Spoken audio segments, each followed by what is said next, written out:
কিশোরগঞ্জে বেড়েছে নদ নদীর পানি, তলিয়ে গেছে ৬,০০০ হেক্টর জমির ধান।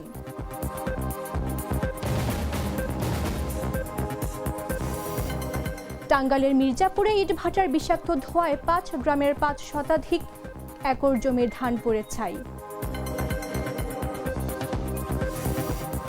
ফেনীতে উদ্বোধনের আগেই ধসে পড়েছে ৩ কোটি টাকার সড়ক সেতু, স্থানীয়দের মধ্যে আতঙ্ক।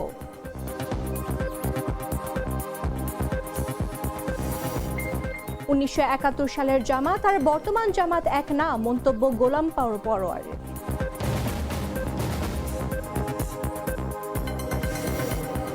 এবং নিষেধাজ্ঞা শেষে চাঁদপুরে ইলিশ শিকারের জেলেরা কাঙ্ক্ষিত ইলিশ না মিললেও ফিরেছে কর্মচাঞ্চল্য।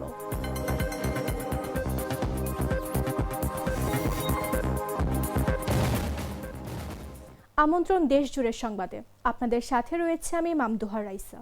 লাল সরিষার দানা থেকে তৈরি হয় প্রাণ সরিষার তেল, আসল ঝাঁঝে আসল স্বাদে। টানা বৃষ্টিপাত ও উজানের ঢলের প্রভাবে কিশোরগঞ্জের নদ নদীর পানি গত ২৪ ঘন্টায় বৃদ্ধি পেয়েছে। এতে জেলার হাওড়াঞ্চলের বোরো ধানের ব্যাপক ক্ষতি হয়েছে। ইতোমধ্যে প্রায় ৬,৫০০ হেক্টর জমির ধান পানিতে তলিয়ে গেছে। শুক্রবার সকাল ৯টায় জেলার পানি উন্নয়ন বোর্ডের নির্বাহী প্রকৌশলীর কার্যালয়ে জানায়, জেলার ৪টি গুরুত্বপূর্ণ পয়েন্টে পানি বেড়েছে। ইটনা পয়েন্টে ধনু বৌলাই নদীর পানি বেড়ে দাঁড়িয়েছে ৩.০১ মিটার, যা আগের দিনের তুলনায় ২ সেন্টিমিটার বেশি। চামড়াঘাটে মেঘনা নদীর পানি ২.৬৩ মিটার, বৃদ্ধি ৫ সেন্টিমিটার। অষ্টগ্রামে কালনী নদীর পানি ২.৩০ মিটার, যা ৫ সেন্টিমিটার বেড়েছে। ভৈরব বাজারে মেঘনা নদীর পানি ১.৮৭ মিটার, বৃদ্ধি পেয়েছে ২ সেন্টিমিটার। পানি উন্নয়ন বোর্ড জানায়, সবকটি নদীর পানি এখনও বিপদসীমার নিচ দিয়ে প্রবাহিত হচ্ছে। বিভিন্ন পয়েন্টে পানি বিপদসীমার ১১৪ থেকে ৩৯৩ সেন্টিমিটার নিচে রয়েছে। তবে টানা বৃষ্টিপাত ও উত্তেজনার পানি চাপ অব্যাহত থাকলে পরিস্থিতি আরও অবনতি হতে পারে বলে আশঙ্কা করছেন সংশ্লিষ্টরা। এতে হাওড়া অঞ্চলের বোরো ধানের ক্ষতি আরও বাড়তে পারে।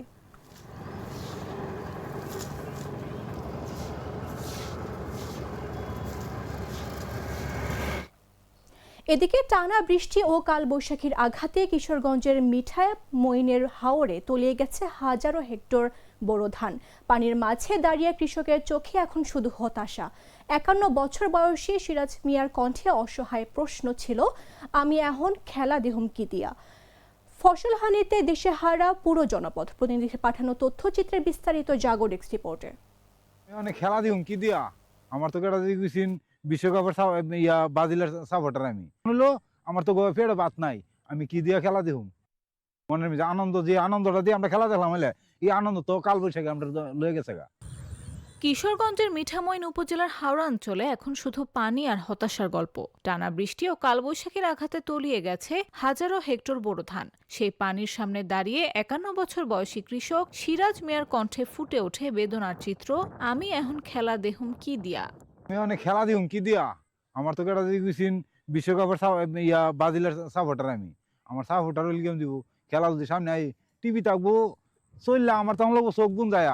কারণ হলো আমার তো পেটে বাত নাই, আমি কি দিয়া খেলা দেহুম। খেলা দেওয়ার তো আমার কোনো মনের মিজে উৎসাহ নাই। মনের মিজে আনন্দ, যে আনন্দটা দিয়ে আমরা খেলা দেখলাম, হলে এই আনন্দ তো কাল বৈশাখে আমরা লয়ে গেছে গা। আমরা তো কোনো করার নাই, এখন তো আমরা বেও পাই। দীর্ঘ ২৫ থেকে ৩০ বছর ধরে ব্রাজিল দলের সমর্থক সিরাজ মিয়া একসময় বিশ্বকাপ এলেই উৎসবে মেতে উঠতেন। হলুদ জার্সি পরে কাজের ফাঁকে কিংবা রাত জেগে খেলা দেখতেন। কিন্তু এবার চিত্র ভিন্ন। ঘরে নেই ভাত, মাঠে নেই ধান, তাই খেলা দেখার আগ্রহ হারিয়ে গেছে তার। ব্রাজিলের সাপোর্টার করতেছি, মনে করেন যে আজকে মনে অন্তত পক্ষে ২৫-৩০ বছর ধরে চিনতাম। এই রোনাল্ডোরও চিনতাম, পেলেরও চিনতাম। আমরা তো মুখর মানুষ, তারা বেশি নাম টাম জানছি না। আমরা যখন ব্রাজিলের দল আছে তখন আমরা আগ্রহ হয়ে গিয়ে খেলা দেখছি। আমার ঘর তো আমি সবসময় পড়তাম, আমি ব্রাজিলের গুঞ্জি ছাড়া চাষি কাজ করলো, আমি ব্রাজিলের গুঞ্জি করতো, তাই আমি ব্রাজিলের ভক্ত। তিনি বলেন, আগে ধান তুলতে পারলে নিশ্চিন্তে খেলা দেখা যেত, এখন সংসার চালাতে হিমশিম খেতে হচ্ছে। একই চিত্র পুরো শান্তিপুর গ্রামে। মানুষের মুখে নেই হাসি, নেই কোনো উৎসবের আমেজ। শান্তিপুরের মানুষের শান্তি নাই, কাল বৈশাখে শান্তি কেড়ে নিছে। বিশ্বকাপও তো গেছে, বিশ্বকাপ কি আর থাকবো? বিশ্বকাপ দেখুন কেমনে কাজকর্ম করতে হইব। আগে তো ঘরের মধ্যে ভাত থাকলে দান তুললাম, হইলে তুইলা আরাম আয়েস করলাম, হইলে সময় টিভি দেখলাম হলে বড় কি টিভি কিন লইলে আমি না কিনে আরেকজনে কিন লইলে বা অংশ আমিও কিনতে পারতাম কিনা টিভি দেখলাম হলে গরম ভাত থাকলে খাইলাম হলে অন্ত গরম ভাত নাই গিয়া দেশে দেশে কাজকর্ম করে খাইতে হইব বিশ্বকাপ দিও কেমনে। কৃষি সম্প্রসারণ অধিদপ্তর জানায় কয়েকদিনের টানা বৃষ্টিতে জেলায় প্রায় 5,000 হেক্টর জমির ধান পানির নিচে তলিয়ে গেছে। ফলে হাওর জুড়ে বিরাজ করছে চরম হতাশা। কৃষকদের এখন বেঁচে থাকাই সবচেয়ে বড় লড়াই। নিউজ ডেস্ক, জাগো নিউজ। টাঙ্গাইলের মির্জাপুরে ইটভাটার বিষাক্ত ধোঁয়ায় 7টি গ্রামের 5 শতাধিক একর জমির ধান পুড়ে ছাই হয়ে গেছে বলে অভিযোগ উঠেছে। এতে উপজেলার বহরিয়া ও ভাওড়া ইউনিয়নের 4 শতাধিক কৃষক ক্ষতিগ্রস্ত হয়েছেন। বৃহস্পতিবার সকালে ক্ষতিগ্রস্ত কৃষকেরা উপজেলা পরিষদ চত্বরে সমবেত হয়ে ক্ষতিপূরণের দাবিতে বিক্ষোভ মিছিল ও সমাবেশ করেছেন। পরে ইউএনও খান সালমান হাবিব তার কার্যালয় থেকে নিচে নেমে কৃষকদের ক্ষতিপূরণের আশ্বাস দেন। উপজেলা কৃষি কর্মকর্তা মাহমুদা খাতুনকে প্রধান করে তদন্ত কমিটি গঠন করেন। উপজেলার গোড়াই ইউনিয়নের মীর দেওহাটা গ্রামে হাদিয়া আর ইউবি সান বহরিয়া ইউনিয়নের কোট বহরিয়া গ্রামে এমএসটি ও এফবিসি নামে ইটভাটা রয়েছে। এসব ইটভাটায় গত কয়েকদিন আগে চলতি মৌসুমের আগুন বন্ধ করা হলে ভাটার বিষাক্ত ধোঁয়ায় কোট বহরিয়া, মন্দিরাপাড়া, বুধিরপাড়া, পাহাড়পুর, বহরিয়া, চরপাড়া, কেশবপুর ও সরিষাদার গ্রামের 5 শতাধিক একর জমির ধান পুড়ে যায়। ক্ষতিপূরণ দিতে হবে, আমাদের ক্ষতিপূরণ দিতে হবে। ক্ষতিপূরণ না দিলে আমরা টিউনু মহোদয়ের নির্দেশে যা ব্যবস্থা নিতে হয় সেই ব্যবস্থা যতক্ষণ না করবে ততক্ষণ পর্যন্ত আমরা কেউ ঘরে ফিরে যাব না। আসলে আমরা এখানে বক্তৃতা দিতে আসি নাই, আমরা এখানে নেতা হতে আসি নাই। আমরা আসছি কৃষক ভাইদের পেটের তাগিদে, কৃষক ভাইদের মুখের হাসি ফুটানোর জন্য। আজকে আমরা যে ব্যবসায় করি না কেন সব ব্যবসারই একটা সততা থাকতে হবে, একটা ন্যায় থাকতে হবে, একটা নিষ্ঠা থাকতে হবে। আমি এক ব্যবসা করি, সেই ব্যবসা করতে গিয়ে আমাকে দেখতে হবে যে এই ব্যবসা করতে গিয়ে আরেকজনের ক্ষতি হলো কিনা। যদি সেই ব্যবসায় ক্ষতি হয় তাহলে আমাদের সেই দিকে লক্ষ্য রাখতে হবে। আমরা খবর পাইছি ইটভাটা হঠাৎ করে বন্ধ করে দেওয়ার কারণে সম্ভবত কিছু আপনাদের জমির ধান এই কারণে নষ্ট হয়েছে। আমরা কৃষি অফিসারের নেতৃত্বে তদন্ত কমিটি গঠন করব এবং যেসব কৃষকের ধান নষ্ট হয়েছে ওনাদের সিরিয়াল থাকবে, বাইরের কেউ এখানে আসবেন না। ফেনীর দাগনভূঞা উপজেলার পূর্ব চন্দ্রপুর ইউনিয়নের আমো ভূঁইয়ার হাট চন্দ্রদ্বীপ সংযোগ সড়ক সেতুর নির্মাণ কাজ শেষ হওয়ার আগেই ধসে পড়ে বেহাল অবস্থার সৃষ্টি হয়েছে। সামান্য বৃষ্টিতে 2,70,40,435 টাকা ব্যয়ে নির্মিত সড়কের বিভিন্ন অংশ ধসে পড়তে শুরু করেছে। একই সঙ্গে নির্মাণাধীন আরসিসি গার্ডার সেতুর 2 পাশের গার্ডওয়াল ও সংযোগ সড়কের মাটি সরে যাওয়ায় পুরো সেতুটি এখন ঝুঁকির মুখে রয়েছে। স্থানীয় সরকার প্রকৌশল অধিদপ্তর জানায় বাংলাদেশ সরকার ও বিশ্ব ব্যাংকের অর্থায়নে program for supporting rural bridges প্রকল্পের আওতায় এই প্রকল্পটি বাস্তবায়িত হচ্ছে। ঠিকাদারি প্রতিষ্ঠান মেসার্স কালাম এন্টারপ্রাইজ প্রায় 20 মিটার দীর্ঘ আরসিসি গার্ডার সেতু ও সংযোগ সড়ক নির্মাণের কাজটি করছে। সরেজমিনে দেখা যায় সেতুর 2 পাশের গার্ড ওয়ালের নিচের মাটি সরে গেছে এবং সংযোগ সড়কের কয়েক স্থানে বড় ফাটল ও গর্তের সৃষ্টি হয়েছে। সামান্য বৃষ্টিতে মাটি ধুয়ে গিয়ে কার্পেটিং ভেঙে পড়ায় স্থানীয়দের মধ্যে আতঙ্ক ছড়িয়ে পড়েছে। বিষয়টি নিয়ে দাগনভূঞা এলজিইডির উপজেলা প্রকৌশলী মোহাম্মদ মাসুম বিল্লাহ জানান, বৃষ্টির কারণে কিছু অংশ ক্ষতিগ্রস্ত হয়েছে। বিষয়টি খতিয়ে দেখা হচ্ছে এবং প্রয়োজনীয় ব্যবস্থা নেওয়া হবে।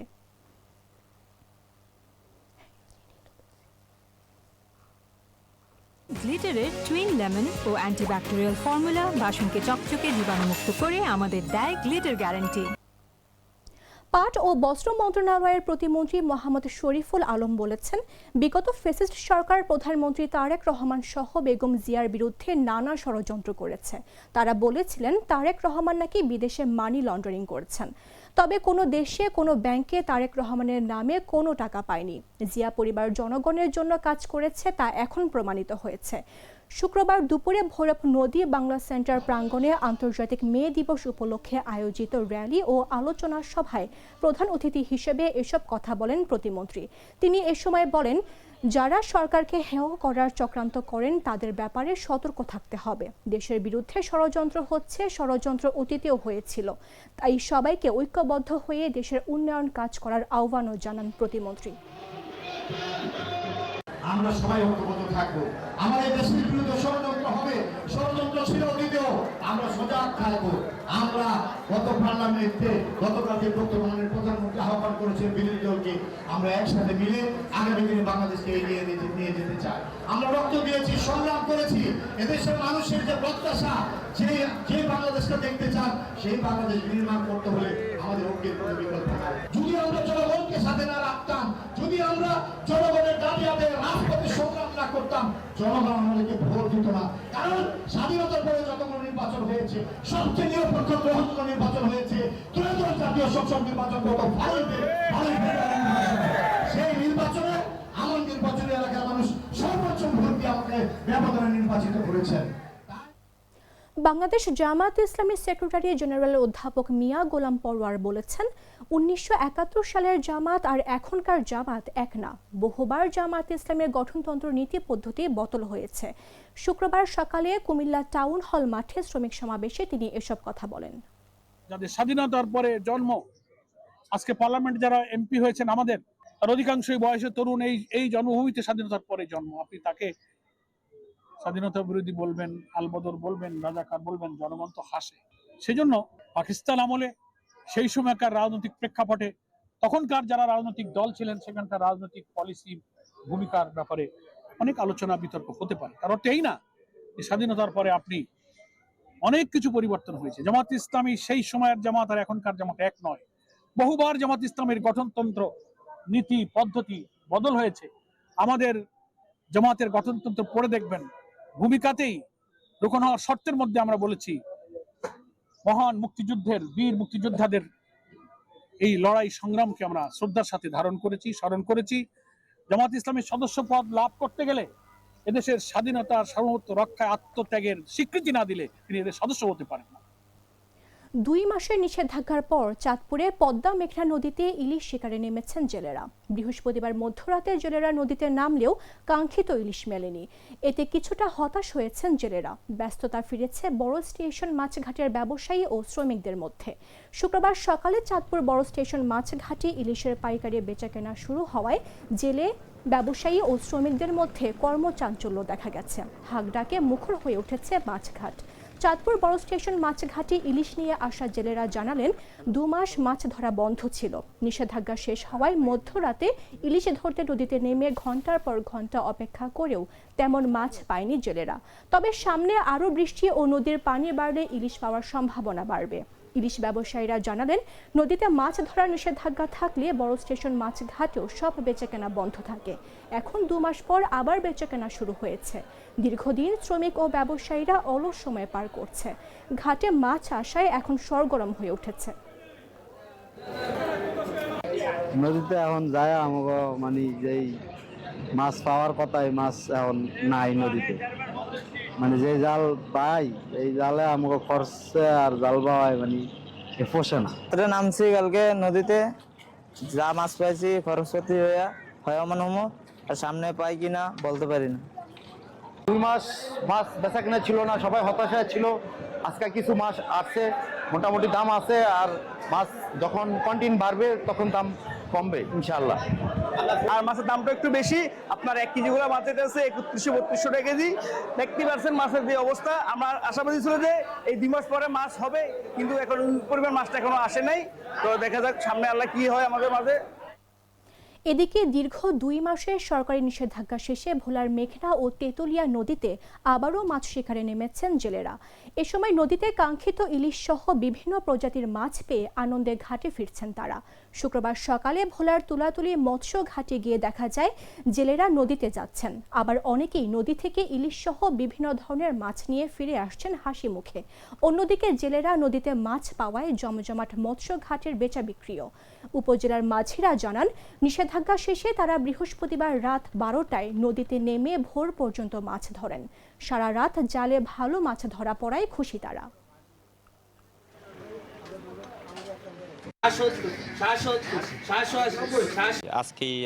আজকেই গাঙ্গে গেছি আমরা, তারপর 2000 টাকার মাছ পাওয়া গেছে।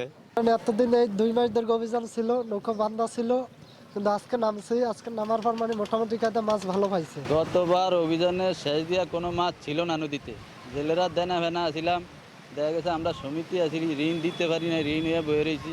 এবারকার অভিযানে শেষ আলাই দিলে মাছ পড়া ধরছে, এখন পাইতে আছি সমিতির ঋণ শোধ করব।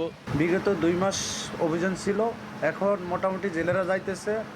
আলহামদুলিল্লাহ, যে আশাবাদী ছিলাম যে নদীতে মাছ পড়বে, তো সেই সুবাদী আলহামদুলিল্লাহ মাছ পড়তেছে। জেলেরাও আনন্দিত, আমরাও আনন্দিত। যেমন আমরা 2 মাস আমাদের ঘরগতি বন্ধ ছিল এবং কি জেলেরাও নদীতে যাইতে পারে না। জেলেরা যত মানে টাকা লাগছে আমরা জেলেদেরকে টাকা দিছি, এই টাকা দিতে যায় আমরা একটু হিমশিমের ভিতরে ছিলাম বিগত 2 মাস। এখন মোটামুটি মাছ পড়তেছে, মাছ পাইতেছে আলহামদুলিল্লাহ। এরকম যদি মাছ সামনে দিকে। খাগড়াছড়িতে নানা আয়োজনে বৌদ্ধ ধর্মাবলম্বীদের পবিত্র ধর্মীয় উৎসব বুদ্ধ পূর্ণিমা পালিত হচ্ছে। বুদ্ধ পূর্ণিমা উপলক্ষে শুক্রবার সকালে দীঘিনালার লারমা স্কয়ার থেকে মঙ্গল শোভাযাত্রা বের হয়। মঙ্গল সূত্রপাঠ, বুদ্ধ পতাকা উত্তোলন, বোধি বৃক্ষমূলে মৈত্রী পানি বর্ষণ সহ নানা আয়োজন করা হয়। সকাল 10টায় শুরু হয় ভিক্ষু সংঘের ধর্মদেশনা। বুদ্ধ পূর্ণিমা উপলক্ষে বিভিন্ন বৌদ্ধ মন্দিরে ধর্মীয় আলোচনা সভার আয়োজন করা হয়। এ সময় বিভিন্ন বিহারে বুদ্ধ পূর্ণিমার উপাসক উপাসিকা ও পুণ্যার্থীরা বুদ্ধ পূজা, পিণ্ডদান, পঞ্চশীল প্রার্থনা, সংঘদান, অষ্ট পরিষ্কার দান, বুদ্ধ মূর্তি দান করে। এ সময় বাংলাদেশ সহ পুরো বিশ্বের শান্তি ও মঙ্গল কামনা করা হয়। গৌতম বুদ্ধের অহিংসা বাণী প্রচারের মাধ্যমে বিশ্বের শান্তি ফিরবে এমন আশা আয়োজকদের। আমাদের 2570 বুদ্ধাব্দের শুভ বুদ্ধ পূর্ণিমা বা বৈশাখী পূর্ণিমা নামে আমরা এটা চিনি। এই দিনটি আমাদের জন্য খুবই গুরুত্বপূর্ণ। এখানে মহামতি গৌতম বুদ্ধের জন্ম, বুদ্ধত্ব লাভ তথা মহাপরিনির্বাণ লাভ সংগঠিত হয়েছিল। আমাদের আজকের এই দিনটির মর্মার্থ হলো আমরা সারা বিশ্বের মহামতি বুদ্ধের সাম্য, মৈত্রী, করুণা, মতিতা, উপেক্ষার মধ্য দিয়ে আমরা সারা বাংলাদেশের শান্তি কামনা করি, বিশ্বের মঙ্গল কামনা করি। সংবাদ শেষ করার পূর্বে শিরোনামগুলো জানিয়ে দিচ্ছে আরো একবার। কিশোরগঞ্জে বেড়েছে নদ নদীর পানি, তলিয়ে গেছে 6000 হেক্টর জমির ধান।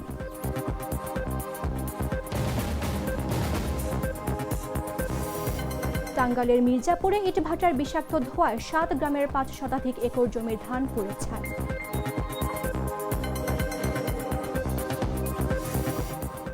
ফেনীতে উদ্বোধনের আগেই ধসে পড়ছে 3 কোটি টাকার সড়ক সেতু, স্থানীয়দের মধ্যে আতঙ্ক।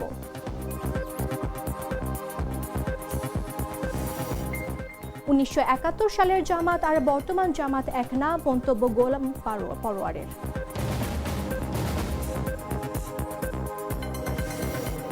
এবং নিষেধাজ্ঞা শেষে চাঁদপুরে ইলিশ শিকারের জেলেরা, কাঙ্ক্ষিত ইলিশ না মিললেও ফিরেছে কর্মচাঞ্চল্য।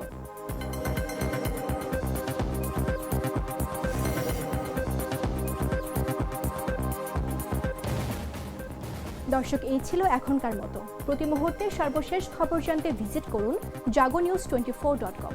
ফলো করুন আমাদের ভেরিফাইড ফেসবুক পেজ এবং সাবস্ক্রাইব করুন জাগো নিউজের ইউটিউব চ্যানেল। ধন্যবাদ সবাইকে।